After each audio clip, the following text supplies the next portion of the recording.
Bienvenidos a ¿Qué hacemos con los pesos? Hoy no está Mariano, está con un poquito de gripe, pero la semana que viene vuelve con nosotros. Y hoy tenemos un programón como siempre y voy a presentar a los invitados de hoy. Mi querido Orlando Ferreres, bienvenido. Vamos a hablar de economía. ¿Qué nos depara el futuro? Nos vas a tirar buena información, ¿verdad? Seguramente que sí. Bien, con esa energía excelente. Germán Gómez Picasso de Reporte Inmobiliario. ¿Qué pasa con los alquileres? ¿Qué pasa con las propiedades?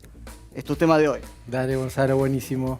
Gracias. Por favor, querido Pedro Ciaba Serrate, que es estratega de PPI, vamos a hablar de los bonos en dólares. La gran sorpresa de la semana y espero que me sorprendas con una buena cartera de inversión. Dale, Gonzalo, ¿cómo estás? Gracias por la invitación. Vamos a tratar de sorprenderte. Vamos, excelente. Bueno, Orlando, Sí. vos fuiste viceministro de Economía en el año 89, un año Tal cual. hiperinflación por las nubes. Hiperinflación. Así que sos una persona que vivió estas turbulencias y además con todos tus años de trayectoria como economista, ¿no? Hoy vivimos una situación bastante rara y extraña, donde hay un gran consenso sobre los problemas que tiene la Argentina, pero no tanto sobre las soluciones. Entonces quiero preguntarte, ¿cómo sigue esta película? Bueno, básicamente sigue con un crecimiento económico del 5% de cuanto al PBI, pero con una inflación casi del 100%. O sea, es una mezcla de crecimiento con inflación, más que deflación con inflación. Es un crecimiento del 5,5% bastante fuerte, porque lo que arrastró el año pasado, que crecimos al 10,3, 10,4, fue más o menos del 4%, o sea que crecimos 1,5 más. Pero bueno, ahora el problema es la inflación y cómo atacarla. ¿Cuál es la causa de la inflación? ¿La cantidad de dinero que le presta el Banco Central al Tesoro? ¿O es porque los precios los aumentan los empresarios? ¿Los siguen después los sindicalistas? Y se sigue una cadena de costos y precios que se acelera. Bueno, todo eso no es la verdadera causa de la inflación, porque si no, en Bolivia tendrían una inflación enorme. En cambio, no tienen nada de inflación. Tienen 2,3% anual, que es, digamos, mínima. Creo que acá el tema entonces es la cantidad de dinero que aparece del Banco Central, o bien para su propio déficit cuasi fiscal, que son las letras de liquidez que el Banco Central emite todas las semanas y que pagan el 75% de interés, que da como un equivalente anual de 115% aproximadamente, o lo que se le genera, digamos, del Banco Central al Tesoro, que se paga directamente por otros mecanismos, o el dólar soja, el soja 1 y el soja 2.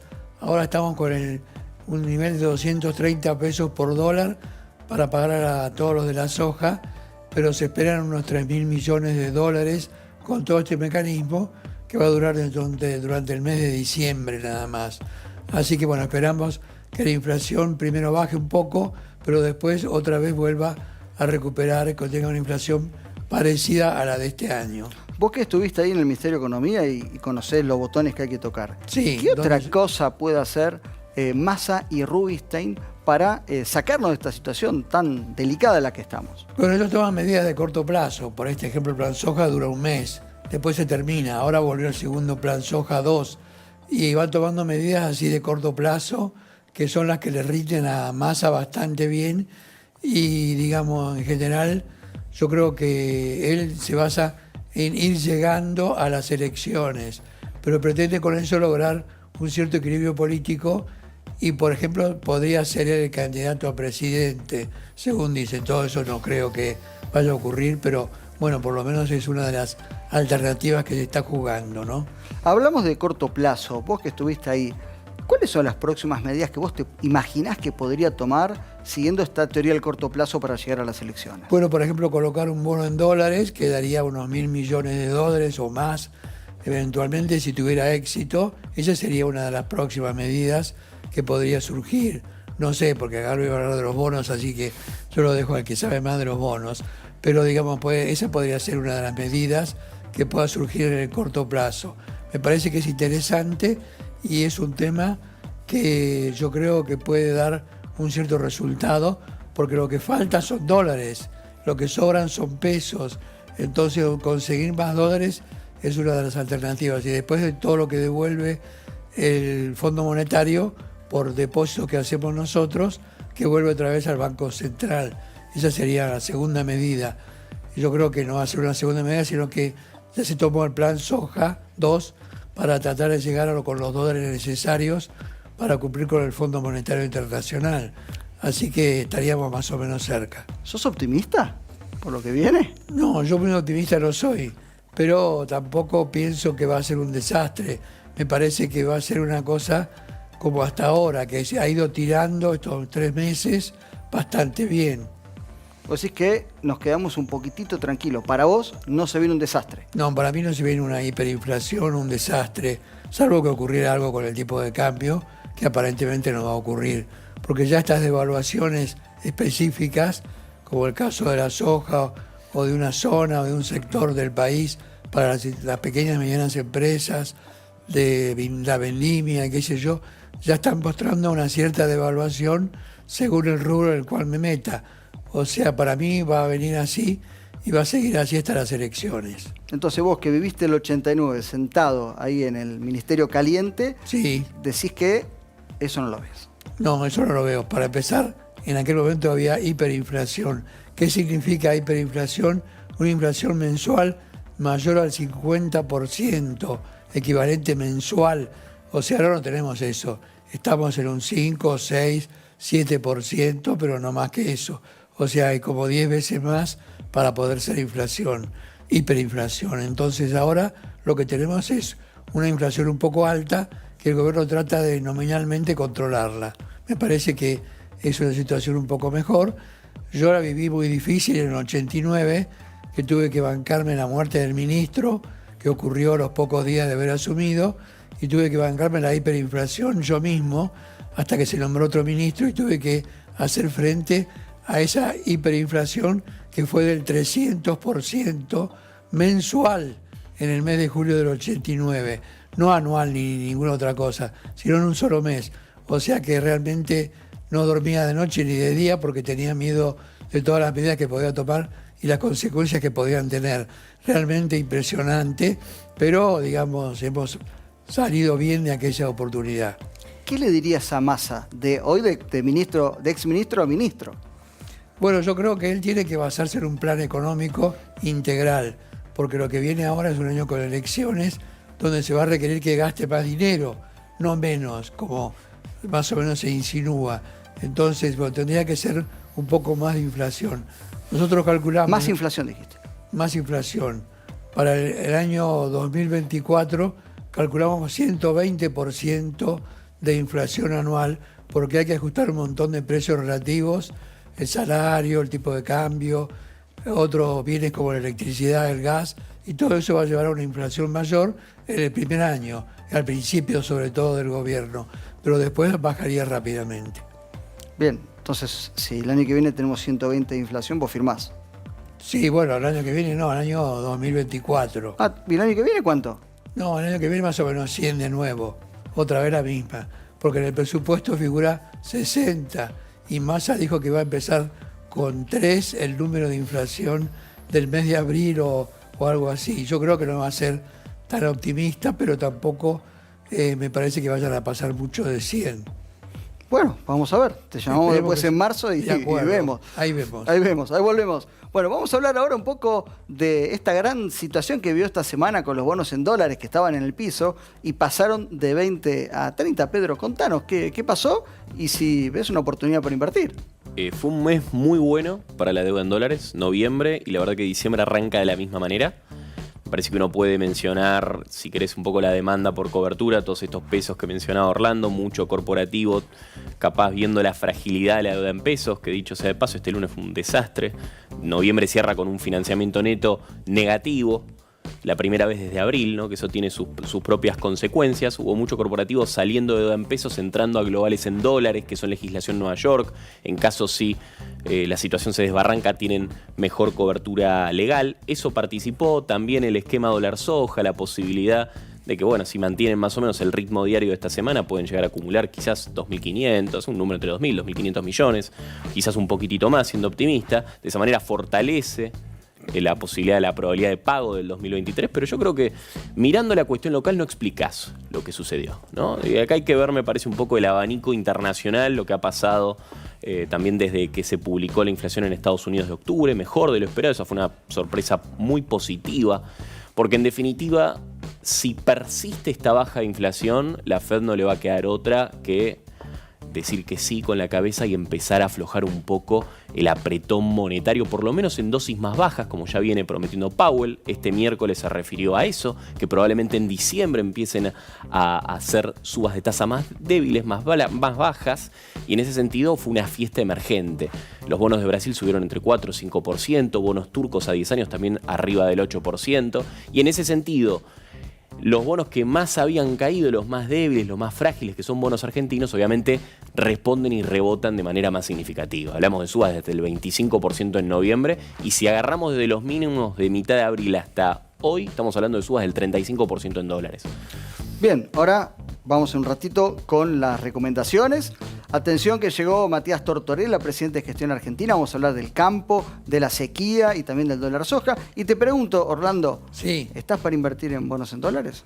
Yo creo que sí, es el momento. Fue en noviembre y puede ser también ahora en diciembre, porque es un momento, hay que mirar también lo internacional.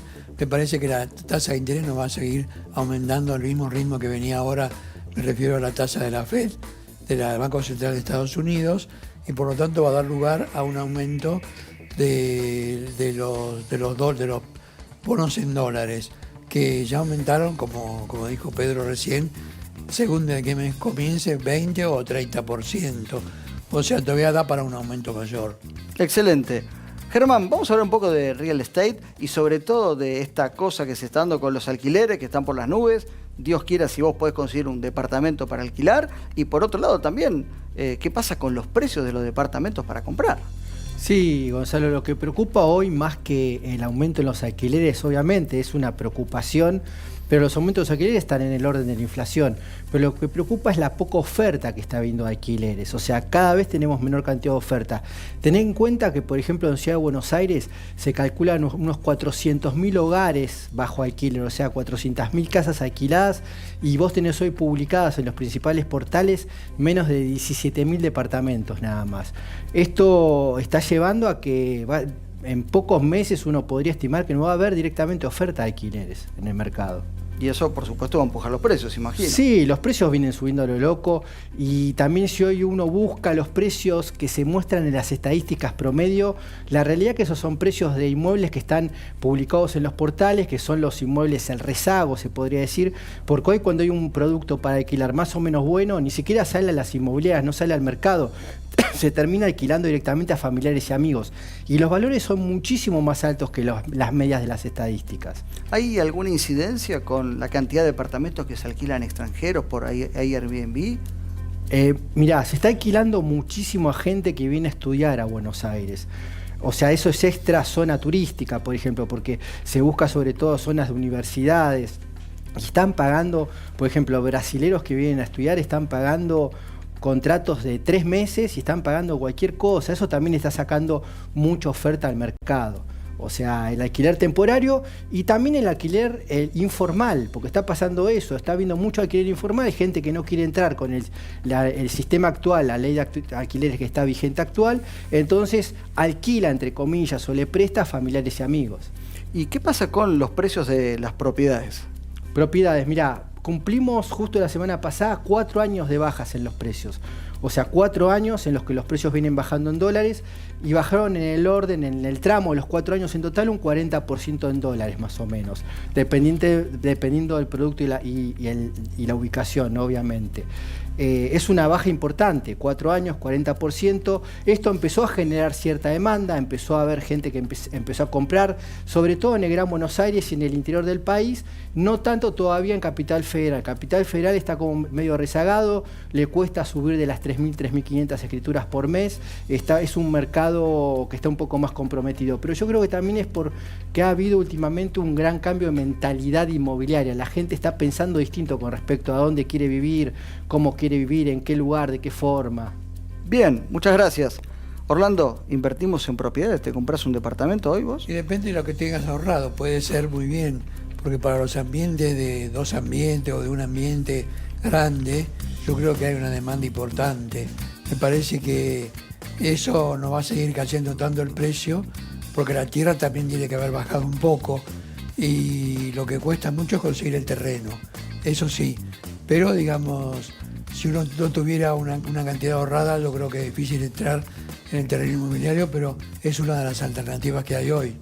Te llevo un poco a la actualidad. Esta semana hablaba con un empresario pyme que me contaba que se da la paradoja que empresas multinacionales que él se pasó la vida tratando de contactar para venderle, hoy le llaman desesperados para comprarle por la falta de importación. Entonces la pregunta es, ¿cuánto se puede sostener este freno a las importaciones sin que impacte de manera brusca en la actividad económica? Yo creo que mucho no. O sea, ya estamos llegando como al final de esa etapa de restricción de las importaciones y por lo tanto va a empezar a moverse más el mercado inmobiliario porque va a terminar ya el fin de los controles de las importaciones. Me parece que en el 2023 puede ser el último que tengamos todavía cepos a distintas importaciones y creo que después de ahí ya no. ¿Y si no hay dólares, qué hacemos? No, porque va a haber dólares. Yo creo que el programa económico del nuevo gobierno va a tener que, del nuevo gobierno, del que gane, digamos, va a tener que ser propenso a obtener dólares más o menos rápido. ¿Y qué pasa si no están los dólares en marzo? Bueno, en lo de marzo es más difícil. Es más difícil, ahí la vemos. Eso ya es otra cosa. Muy bien, vamos ahora, querido Pedro. Quiero que me emociones con una cartera de inversión para personas conservadoras. Yo soy más bien conservador. Alguien que está en el medio y un arriesgado que se la quiere jugar por todo. Dale, perfecto. Yo creo que primero, para arrancar con el conservador, vamos despacito, ¿no? Vamos despacito, metiéndonos despacio. Órdenes corporativas, esto no es ningún misterio. Yo creo que acaba cambiando, depende de capaz la industria o el bono, cómo van performando. Me parece que empezando de más conservador, el Telecom 2025 es una empresa que no hace falta mucha presentación. Es una empresa que se genera flujo de caja libre desde el 2019. Es una empresa que tiene un perfil de vencimientos bastante manejable, niveles de endeudamiento que la verdad que son moderados, pero están en el orden de la industria. Un bono que hoy en día está rindiendo más o menos un 13%, bastante atractivo. Ahí más riesgo, pero de una compañía que la verdad que viene funcionando bastante bien, es YPF. YPF hay dos alternativas, una un poquito más agresiva que otra. El bono 2026 es un bono que estaba garantizado por flujo de exportaciones de agro. Es un bono que hoy en día rinde más o menos el 13,5%. Después un 2029, que es uno de los bonos que salió del canje de enero del 2021. Es un bono más agresivo, pero tiene menos paridad. Y la verdad que ahora va a ser un step up del cupón, que eso puede siempre generar atractivo en los inversores. YPF, bueno, principal empresa de hidrocarburos en la Argentina. Y la verdad que en los últimos 10 trimestres viene generando flujo de caja libre. Y la verdad que eso es bastante interesante. Y ha bajado mucho la deuda neta. De hecho, la deuda neta por EBITDA hasta los datos de septiembre a nosotros nos da 1,2 veces. La verdad que ahí hay valor, ¿no? Para alguien que quiere en corporativos, pero un poco menos de paridad. Y después lo del gasoducto también, ¿no? Bueno, el de Bar, sí, eso el año que viene, si se cumple. De hecho, YPF es, no solo de Néstor Kirchner, pero sino también el oleoducto de Oldeval. YPF tiene el 37% de la empresa, ¿no? O sea, ahí puede ser participación. YPF, la verdad que nosotros lo vemos con un poquito mejores ojos, ¿no? Que hace un tiempo atrás. Después ya moderado me parece que tenés que pasar a lo que es ya títulos públicos pero provinciales. Pero la verdad que las provincias han tenido mejor rendimiento, también el mercado un poco eso lo ha apreciado, obviamente tienen precios muy superiores a lo que son los bonos soberanos. El Neuquén 2030, porque somos bastante auspiciosos, bastante optimistas con respecto al desarrollo de Vaca Muerta. Vamos al que no tiene regalías, que nos rinde bastante más, casi un 21%. Si se da la situación de cambio de gobierno, la posibilidad de que eventualmente la Argentina, que es lo que le debería pasar, se terminen estos cepos y empiece a generar dólares, me parece que ahí puede haber mucho valor. Y después me parece que el último, ¿no? El agresivo, el punto fuerte. Y es un poco ¿Te la vas a jugar con esto?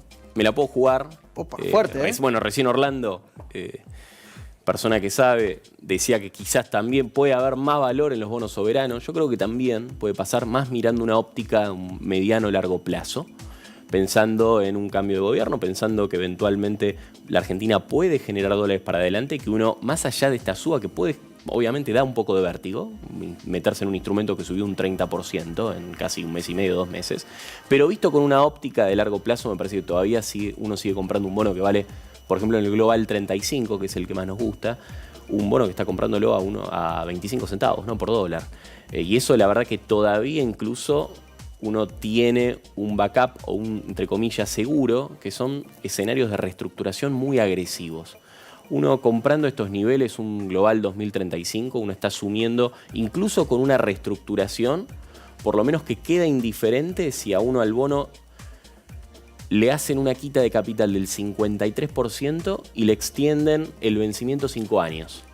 Eso es básicamente, si uno, bueno, te debo 100, bueno, no, ahora te debo 47 y encima te lo pago 5 años después. Así dicho a lo almacenero. Entonces, el punto es, si la reestructuración que viene es un poco más moderada, un poco más leve, uno tiene mucho upside en los bonos, ¿no? Y se está metiendo, en definitiva, en el bono de menor paridad posible.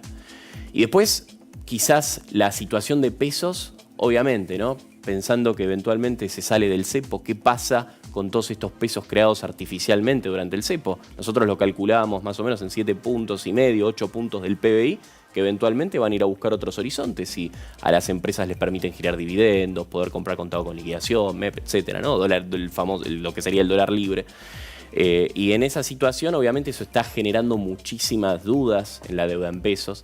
Ya no es solamente la licitación de este mes y el cierre de noviembre, las últimas 4 o 5 licitaciones venían generando bastantes dudas. Y esto, obviamente, a medida que nos vamos acercando al punto donde eventualmente hay un cambio de gobierno, es bueno, ¿qué va a pasar con el cepo? ¿Qué va a hacer el próximo gobierno o cuando ya el roleo se empiece a complicar muchísimo? Nosotros, en ese sentido, la verdad, para que tiene que estar en peso, especialmente esa compañía pyme, un precio un poco más grande, que sí o sí tiene que estar en peso, nosotros todavía vemos el SER como una posibilidad de cobertura bastante óptima. Ahora sí, una estrategia barbell, que eso en definitiva es tratar de evitar la parte media de la curva. Tratar de decir, bueno, estoy en letras muy cortitas que ajustan por inflación o en bonos muy largos que ajustan por inflación y evitar ese corte 2023-2024 donde se van a tener que mostrar las cartas y decir, bueno, ¿qué hacemos? ¿No? Se sale del cepo, hace falta un reperfilamiento, no hace falta un reperfilamiento, etcétera, para tratar de estar más protegido. Letras cortas de SER. Nosotros pensamos que la inflación, con toda esta emisión, quizás después que empiece a bajar la demanda estacional de dinero, va a empezar a subir de nuevo. Eso por un lado, y SER largo porque tienen paridades bastante más bajas que los bonos del 2024. Excelente. Germán, prepárame una oportunidad. Una oportunidad que me tiene que emocionar como me emocionó él. ¿Dale? ¿Conservador, en el medio o arriesgado? ¿Cuál de las tres? Yo conservador. Conservador. Exacto, como vos. Bueno, está muy bien, está muy bien, está muy bien. Bueno, hablemos de oportunidades, porque Mirá, con todo esto, yo imagino que hay un montón. Yo creo, Gonzalo, que hay una oportunidad. Hablábamos justamente de la caída de precios 40%. Los precios siguen cayendo, pero siguen cayendo muy poquito ahora. O sea, como que se aminoró el ritmo de baja y están cayendo en el orden de $10 por metro cuadrado por mes. O sea, eso es más o menos lo que están cayendo. Muy poquito. Vos, para que baje $100 más un metro cuadrado, tendrías que esperar un año. Entonces lo que nos preguntamos es, ¿conviene esperar? O si estás pensando, no te digo en invertir, que estabas pensando en una casa de fin de semana, en mudarte a algo más grande, en comprarle un departamento a tus hijos, yo creo que es un buen momento. Con valores metro cuadrado que están en el orden de los $1.500 para un departamento usado. Y hay un tema muy importante, que lo dijeron ustedes, la inflación. La inflación es el aliado inesperado del sector inmobiliario. Hay gente que está viendo lo que pasa con las monedas duras y está yendo al mercado inmobiliario. Fíjate que en el resto del mundo, los últimos 2 años, las propiedades subieron muchísimo por la inflación. En Argentina cayeron un 40%. O sea, si uno estaba pensando en comprar, creo que es el momento, yo no esperaría.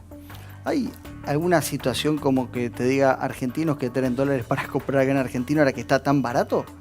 ¿O es insólito esa pregunta? No argentinos, pero están viniendo sí uruguayos que están viniendo a comprar departamentos a Buenos Aires. Está empezando de nuevo a venir gente del exterior a comprar. Porque ¿qué ven? Me compro un departamento en Boedo, en Almagro, por $1.400 el metro cuadrado. En donde vos viste que les gusta venir de compras, vienen un fin de semana, gente del interior también que está comprando. Lo que está pasando es eso también, ¿no? La ciudad de Buenos Aires está perdiendo centralidad. Entonces está viniendo esta gente a otros países. Pareció una pregunta más o menos, pero tiraste una respuesta que estuvo muy bien. Muy bien. Muy bien. ¿Qué le decimos a un empresario pyme que hoy tiene que tomar decisiones? Ahora se viene el aguinaldo. Vos decís que la inflación va a estar al 100. No sabemos si va a estar al 100, 120, pero el tipo tiene que tomar decisiones. ¿Qué le recomendás vos? Bueno, primeramente tiene que tomar todos los créditos que pueda, porque a veces uno se queda un poco dormido en ese sentido y hay créditos para que se obtienen en dólares o en pesos, pero cuesta mucho llegar a concretarlos. Entonces el empresario pyme no puede dormirse y tiene que tratar de conseguir los préstamos que pueda. Y después tiene que hacer, digamos, caja, que es quizás no invertir demasiado y sí dejar el dinero para el movimiento de corto plazo. Tiene que pagar los aguinaldos, tiene que pagar varios impuestos, etcétera, y ahí es donde tiene que sacar el dinero el empresario pyme. Yo creo que es así, más la que pueda obtener de crédito del sistema bancario, que no es fácil, pero es una cosa posible. Yo creo que de ahí tienen esos dos elementos como para, digamos, tener una estrategia financiera para fin de año. En noviembre bajó un poquitito la inflación y algunos dicen que es una buena señal para que Massa cumpla con el 3% en marzo. Otros dicen que por el contrario, ahora en diciembre si viene, bueno, un golpe fuerte de la inflación, por lo que siempre pasa en diciembre, ¿no? ¿Qué pensás vos? Siempre viene una fuerza de la inflación para fin de año, por las fiestas, por el aguinaldo, por las vacaciones, por distintos motivos. La inflación de diciembre siempre es más alta que la de los meses anteriores. Hay como una estacionalidad de este mes que yo diría que va a ser difícil que baje respecto de la inflación de noviembre. Pero bueno, por eso estamos calculando el 100% para el año, porque no estamos pensando en que va a llegar a 4 en diciembre, sino un poco más alto. Pero tampoco se va a pasar mucho de 6, o sea que con 6 estamos en el 101%, y ese es el número que tenemos para este año. O sea, yo creo que es lo máximo que podemos esperar de Massa para esta temporada, yo creo, y a partir de ahí vamos a ver qué medidas va sacando de la galera todos los meses, porque siempre tiene algo nuevo para sacar. O sea, realmente impresionante, ¿no?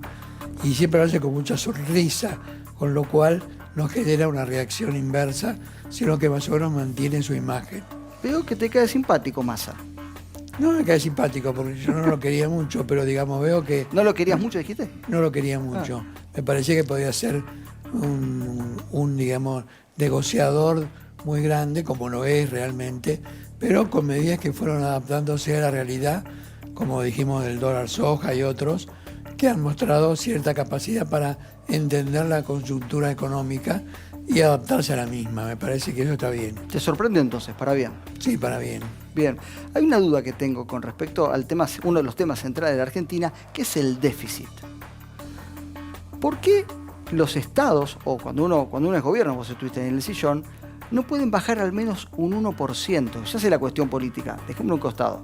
Pero ¿afecta tanto a la economía en general bajar al menos un 1%? Es que ahora estamos muy con un gasto público, tomando nación, provincia, municipio, que es muy grande, 43% del producto, algo más, algo menos. Tendría que ser 33 o 30% del producto. O sea que para bajar un punto va a costar mucho, porque ahora hay muchos, digamos, que son planes, muchos que son gasto social, que va a ser difícil moverlo. Por más que se ha atacado mucho al tema de la jubilación, que bajó bastante, y también el salario, que bajó 24% desde el 2018, va a ser difícil que recupere algo. Puede recuperar un 1 o 2% el año que viene, pero no mucho. O sea que vamos a tener una baja del salario real en promedio del 2018 al 2023 bastante importante, un poquito menor que el 24, pero igual va a ser fuerte. Yo creo que eso no lo vamos a poder cambiar, pero sí que recuperemos algo. Yo creo que ahí Massa puede tener cierto éxito en los planteos que él pretende, como para mostrarse como presidenciable. En un ratito te voy a preguntar cómo ves el dólar blue para el año que viene o los próximos días, o los próximos meses. Es la pregunta del PRODE. Próximos meses. Próximos meses, bueno, perfecto. Vamos a unos consejitos entonces. Vamos, porque un poquito más cerca, estoy medio chicato, el 6 de diciembre, ahí está, te invitamos a una conferencia online con expertos en inversiones que organiza la Escuela Argentina. ¿Cómo venimos? ¿Estamos bien? Muy bien. Perfecto, Bien. vamos ahora con lo tuyo, ¿eh? Dale. ¿Sí? Ahora vamos a presentar a Matías Tortorella, que es presidente de Gestión Argentina. Vamos a hablar de el mundo del campo. ¿Cómo estás, Matías? ¿Todo bien? Bien, vos Gonzalo, todo bien, por suerte. Bueno, excelente. ¿Qué pasó con el dólar soja? ¿Cuál es tu mirada frente a eso? El 2.0 ya. Es la 2.0. Si la primera nos tomó por sorpresa, la segunda un poquito más preparados. La verdad que difícil timonear sin saber las reglas del juego, ¿no? Difícil también para toda la cadena entender esto y cómo jugamos. La verdad que bien por un lado y mal por otro. Te voy a contar primero lo positivo. Dale. La verdad que hay un derrame importante. El productor, que normalmente durante el año vende toda su soja, lo que hace ahora es acelerar un poco el proceso en pos de esta búsqueda de dólares. Pero eso es un derrame.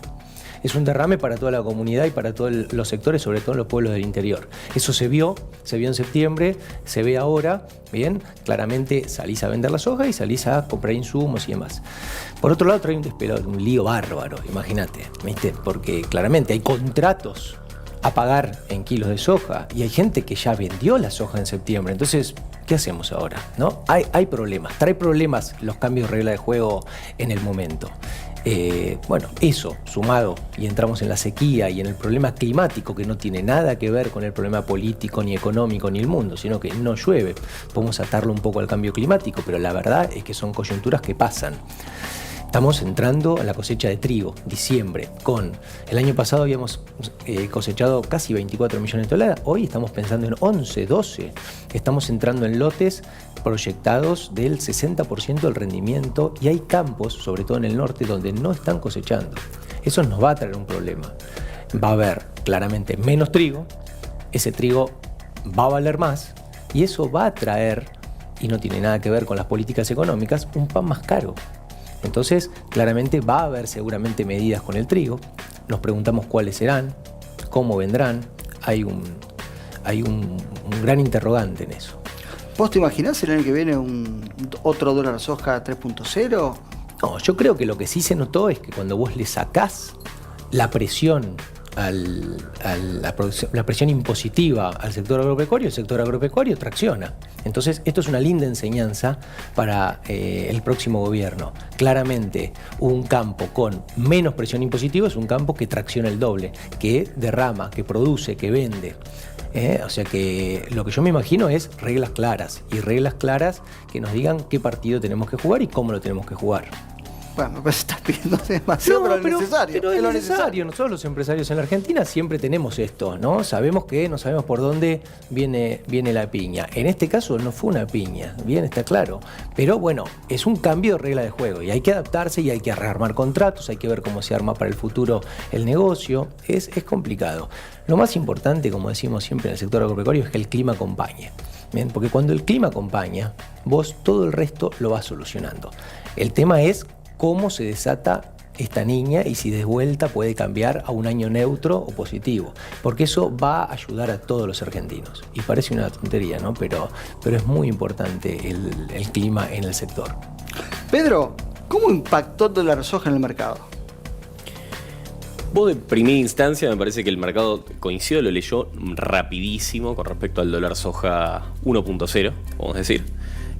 Lo vimos yo creo que por lo menos en lo que es demanda de cobertura de tipo de cambio oficial de muy corto plazo. El mercado ahora leyó muy rápido que bueno, con esto van a tener quizás ese empujoncito general que generalmente te da la campaña fin en diciembre, que este año, vos lo dijiste muy bien, no lo va a tener.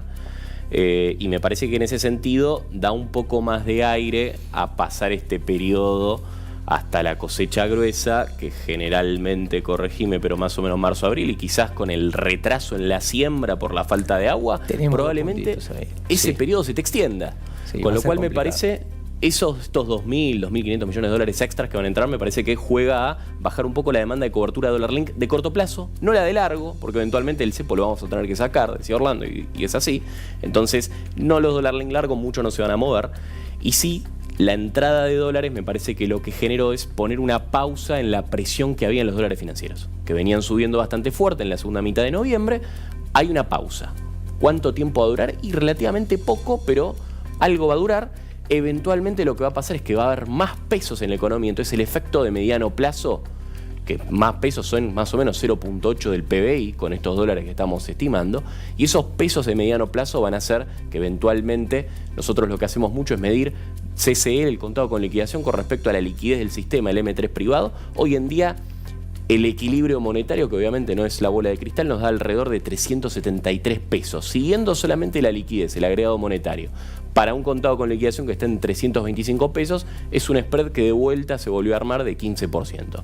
Mediano plazo, cuando se termine esto y haya más peso dando vuelta en la economía, es probablemente que tengamos otro rebote del contado, el MEP, los dólares financieros en general. Matías, vos que tenés el termómetro del campo, ¿cómo se ve en el 2023? La situación es delicada, pero ¿qué dicen? Es delicada, pero hay perspectivas positivas.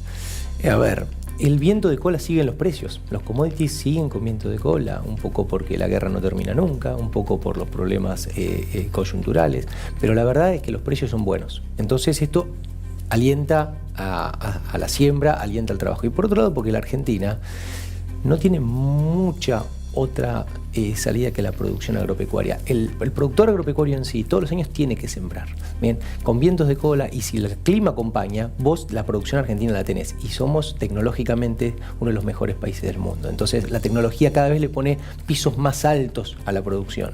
Yo me veo bien, no veo un año complicado. El 2023 lo veo bien, ya está planteado, nosotros ya estamos sembrados.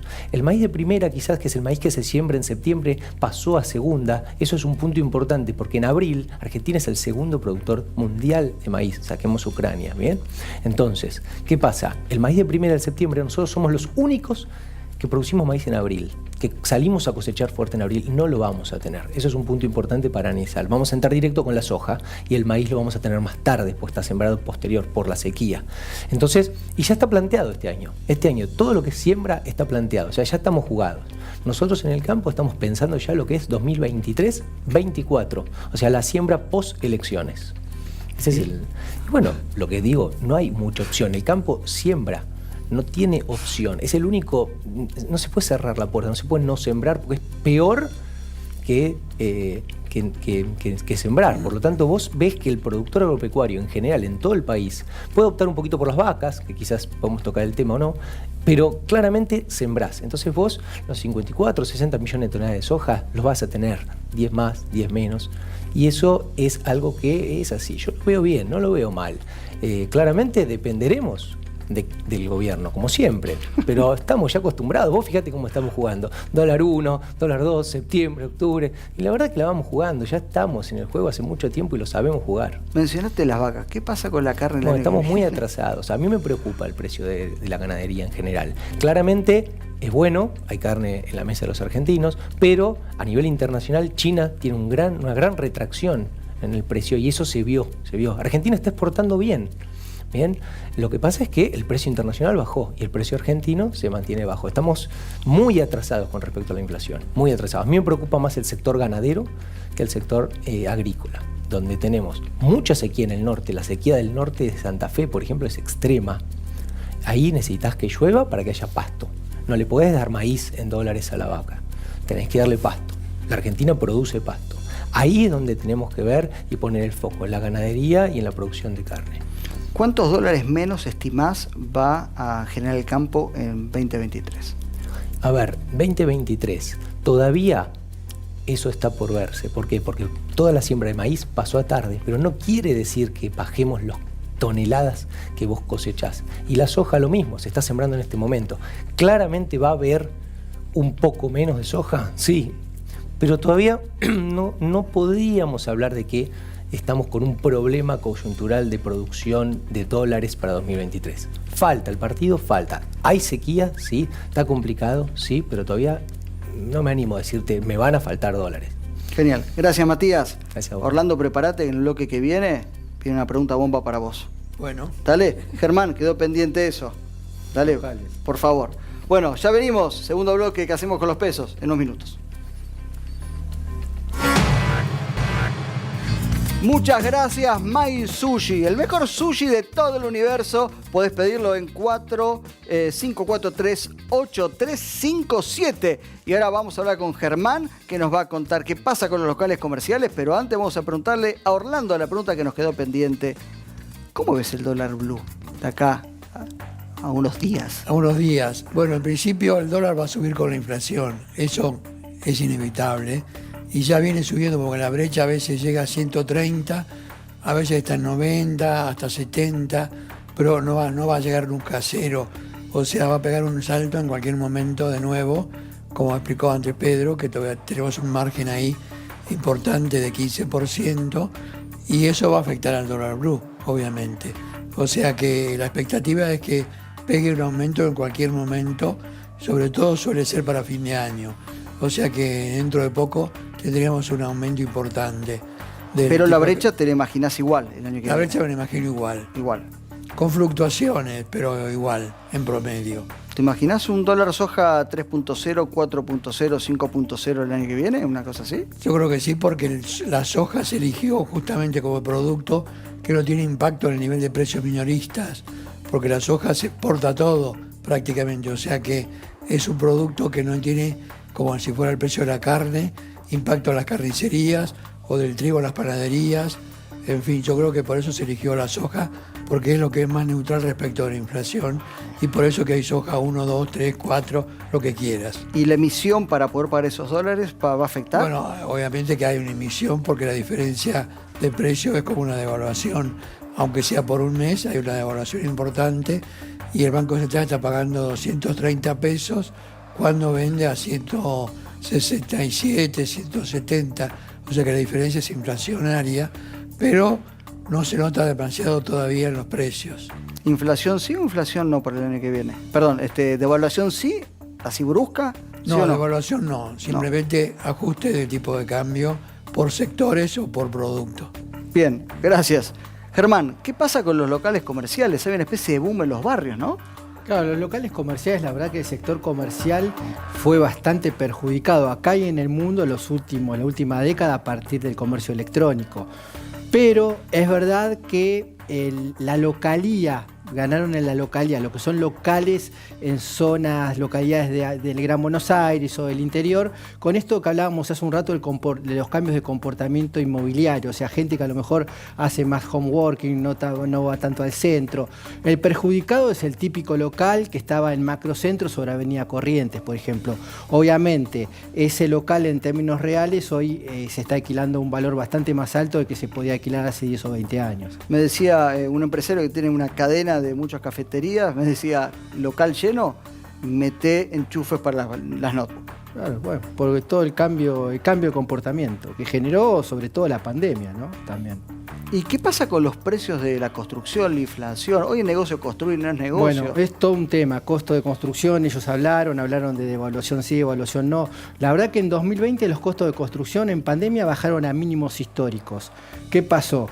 Eso se fue licuando, sobre todo en los últimos meses, a partir de que el dólar está más estable de alguna forma y seguimos teniendo esta inflación en pesos muy alta, los costos están volviendo a picos históricos en dólares. Ahora, ¿cuál es el tema? Todavía estamos un 15-20% por debajo del pico más alto de costo en dólares que fue en el 2017-2018. Ahora, ¿qué pasa? Si el dólar se queda estable, si no sigue habiendo devaluaciones, y con la inflación que estamos teniendo, corremos el riesgo el año que viene de que el costo de la construcción en dólares sea muy alto, o sea, tal vez de nuevo se ubique en uno de los picos históricos, por lo menos de las últimas décadas. ¿Y vos qué sugerís? No, nosotros ya lo venimos diciendo hace un año y medio, que el que quiere remodelar, construir o ampliar, que se apure. Hoy está habiendo mucha problemática también con el tema mano de obra, insumos importados, y no se consigue gente para las obras. En el Gran Buenos Aires hay un boom de explosión de casas en los countries y barrios privados, pero un boom terrible, pero no se está consiguiendo gente. Y encima está pasando esto, ¿no? Que los costos están empezando a aumentar en dólares. Las paradojas de la Argentina, ¿no? Sí, ya se dio en el 2003, Orlando se va a acordar, 2003, 2004, 2005, cuando fue el boom, el gran crecimiento de Nordelta, la zona de Nordelta se dio en esas épocas también. Ahora está pasando un efecto similar, está pasando algo muy parecido. Bien, muchas gracias, Germán. ¿Cómo sigue la película, Orlando? ¿Qué hacemos? Yo creo que hay que mantenerse tranquilo, calmo, porque tenemos que aguantar un año más este gobierno que todavía tiene muchas variantes y ha dado varios signos de aproximarse bastante a la realidad, que va a seguir siendo así durante el 2023 y posiblemente va a terminar con unas elecciones complicadas, donde el gobierno puede llegar a perder el control. Pero, digamos, ahí vendría un cambio de autoridades que podría ser un plan integral más completo y que podría ser un buen resultado desde el punto de vista de cómo usar los pesos. Yo creo que ahí venimos a invocarnos con el nombre del título de este programa. ¿Qué hacemos con los pesos? Yo creo que ese programa nuevo puede venir muy bien para los pesos y yo creo para el dinero que uno tenga ahorrado. Bien, muchas gracias, Orlando. No, Muchas de gracias. Germán, muchas gracias. Gracias. Pedro, muchas gracias. Gracias a todos y nos vemos la semana que viene. La semana que viene con Mariano.